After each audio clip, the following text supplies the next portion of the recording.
Guys, after 5 days, na-approve ako sa Uno Loan. Ang laki ng offer niya. Hindi ko ina-expect. Well, kung gusto niyong malaman yung details about this loan at kung kinuha ko nga ba siya at kung good deal nga ba ang in-offer sa akin, well, samahan niyo ko. Pag-usapan natin yan. Sit back and let's discuss. Coming right up.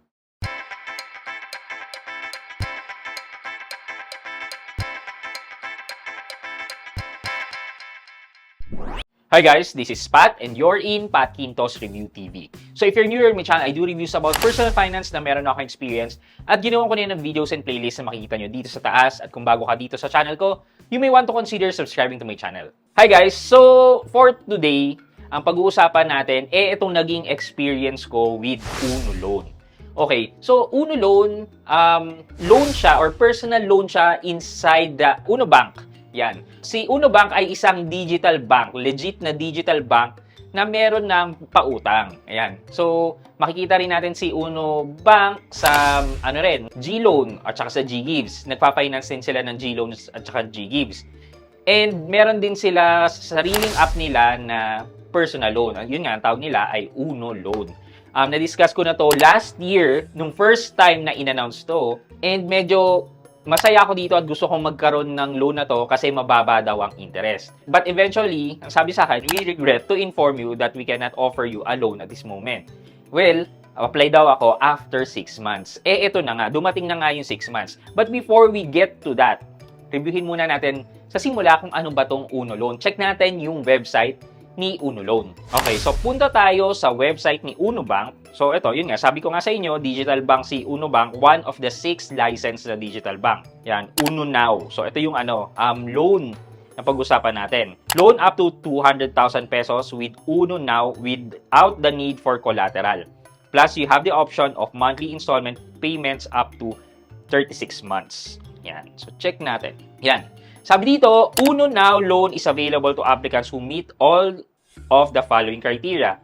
Individual, at least 21 to 65 years old, Filipino citizen, resides within Metro Manila, Cebu, Rizal, Cavite, Laguna, Pampanga, Bulacan, Batangas, Iloilo, and Davao del Sur. So apparently, kung hindi ka nagre-reside sa mga lugar na to, sorry daw for the moment. Receives a minimum gross monthly income of 20,000. If employed, must be tenured for at least 6 months, and if self-employed, must be in operation for at least 2 years. Ayan. So, ito daw yung pinakamababang interest rate nila with a monthly add-on interest rate of 1.79%. Mababa ba yan? Well, if I compare this with BPI, BDO, I think mas mababa pa rin ang offer ni BPI and BDO. Nakakakuha nga ako ng personal loan offer with BPI at 0.8%. Sa HSBC, maabot pa siya ng 0.59%. Diba? So, kung i-compare natin with Uno Now loan, mas mataas ang interest na pinapataw nila. Pero, hindi na rin masama compared naman to sa mga online lending apps natin, diba?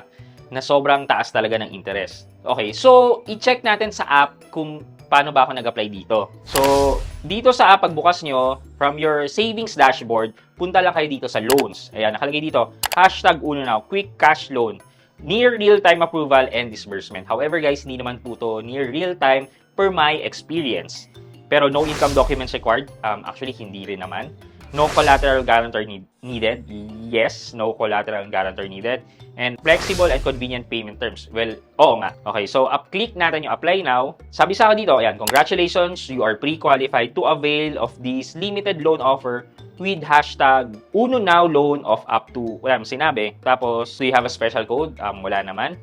Ito, open an Uno Now loan account in 5 easy steps. Review and provide information, upload your document, summary of information, loan offer and availment, and loan agreement. So, kung okay ka na dyan, click natin yung start. So, basically, i-provide natin yung personal info natin. I-confirm nyo kung tama yung details pa. I-update nyo kung kailangan mag-update. I-enter nyo yung zip code, yung address, contact details and address nyo. Tapos, employment and financial details. Yan, i-enter nyo rin. Tapos, i-enter nyo yung team nyo, yung total working experience, position. Tapos, tatanungin dito kung magkano yung requested loan amount. And actually, pati yung tenure. Guys, hindi necessarily kung ano yung nilagay mong requested loan amount, yun yung amount na ma-approve sa'yo. Yan, tatanungin ka about FATCA, So, hindi naman tayo US citizen. So, and then, ito, sabi kanina, no documents needed. Pero, ito, kailangan din ng additional documents. Nag-upload ako dito ng bank statement ko for the last 3 months. Tapos, ayan, pagka-click mo na attach, re-reviewin mo na, nandito ka na sa final stage wherein nire-reviewin mo na siya. Tapos, i-click mo yung confirm.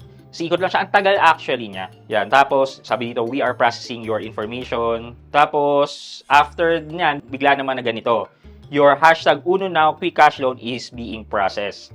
You'll hear back from us within 5 to 7 days. So, after kong ginawa yon, nag-apply, naghintay lang naman din ako. Tapos, anong nangyari? May pumunta sa bahay namin. Yung registered address ko kasi, dun yung computer shop namin. Right now kasi, nangungupahan kami dito sa place namin ngayon. But, ang nakalagay is yung permanent address ko wherein nandun yung business ko. So, nagpunta doon yung taga Uno Bank, and nung kinausap ko yung parents ko, sabi ko, sige, paki-accommodate, magsi-CI lang naman yan. Pinapasok nila, tapos sinilip-silip, pinuntahan yung computer shop, yung business ko.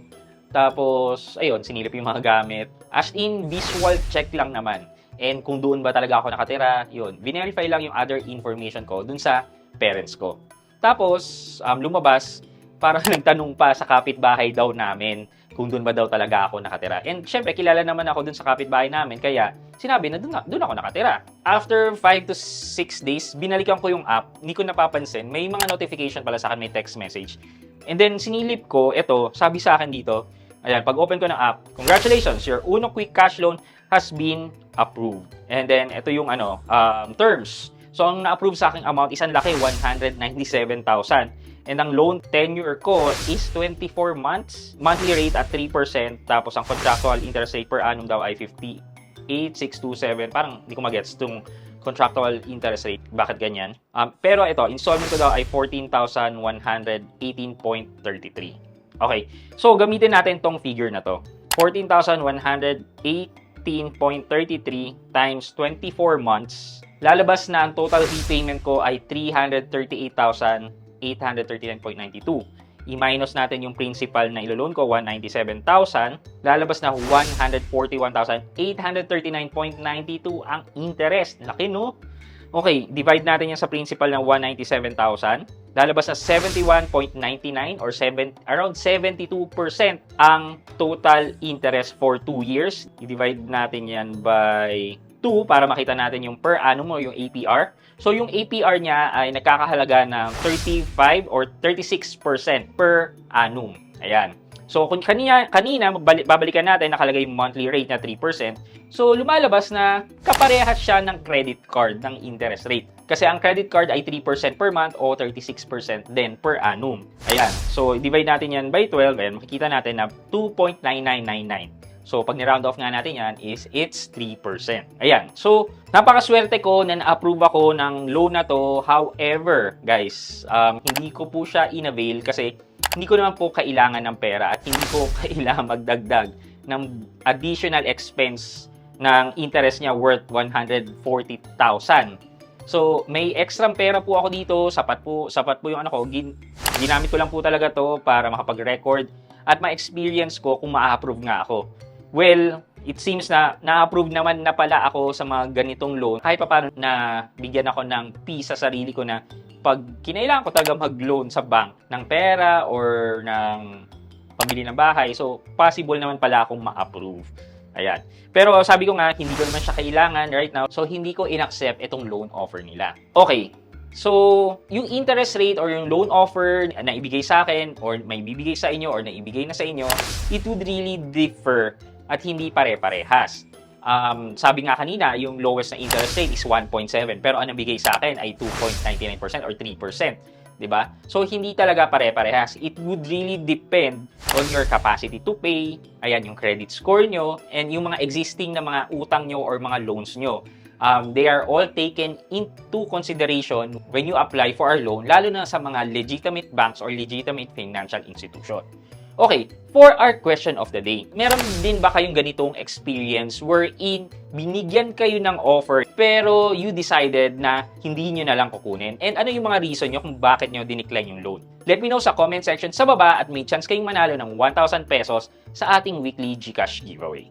Yun lamang po for today's video, but before we end this video, mag-shoutout po muna tayo at shoutout kay... So, shoutout kay At Gia Gonzalez 6550, sabi niya, legit siya. I use your referral code. Yay! Thank you bro, God bless you, heart. At Gia Gonzalez 6550, shoutout po sa inyo at maraming salamat at na-appreciate nyo po yung content na ginagawa ko. Thank you so much. I hope you could like this video, leave a thumbs up, and if not, wala nang problema dyan, but continue to support me by subscribing to my channel by clicking the subscribe button, also the bell button sa tabing subscribe para makareceive kayo ng latest notification sa lahat ng upload ko. Again guys, this is Pat Quinto, and you're in Pat Quinto's Review TV. Bye-bye!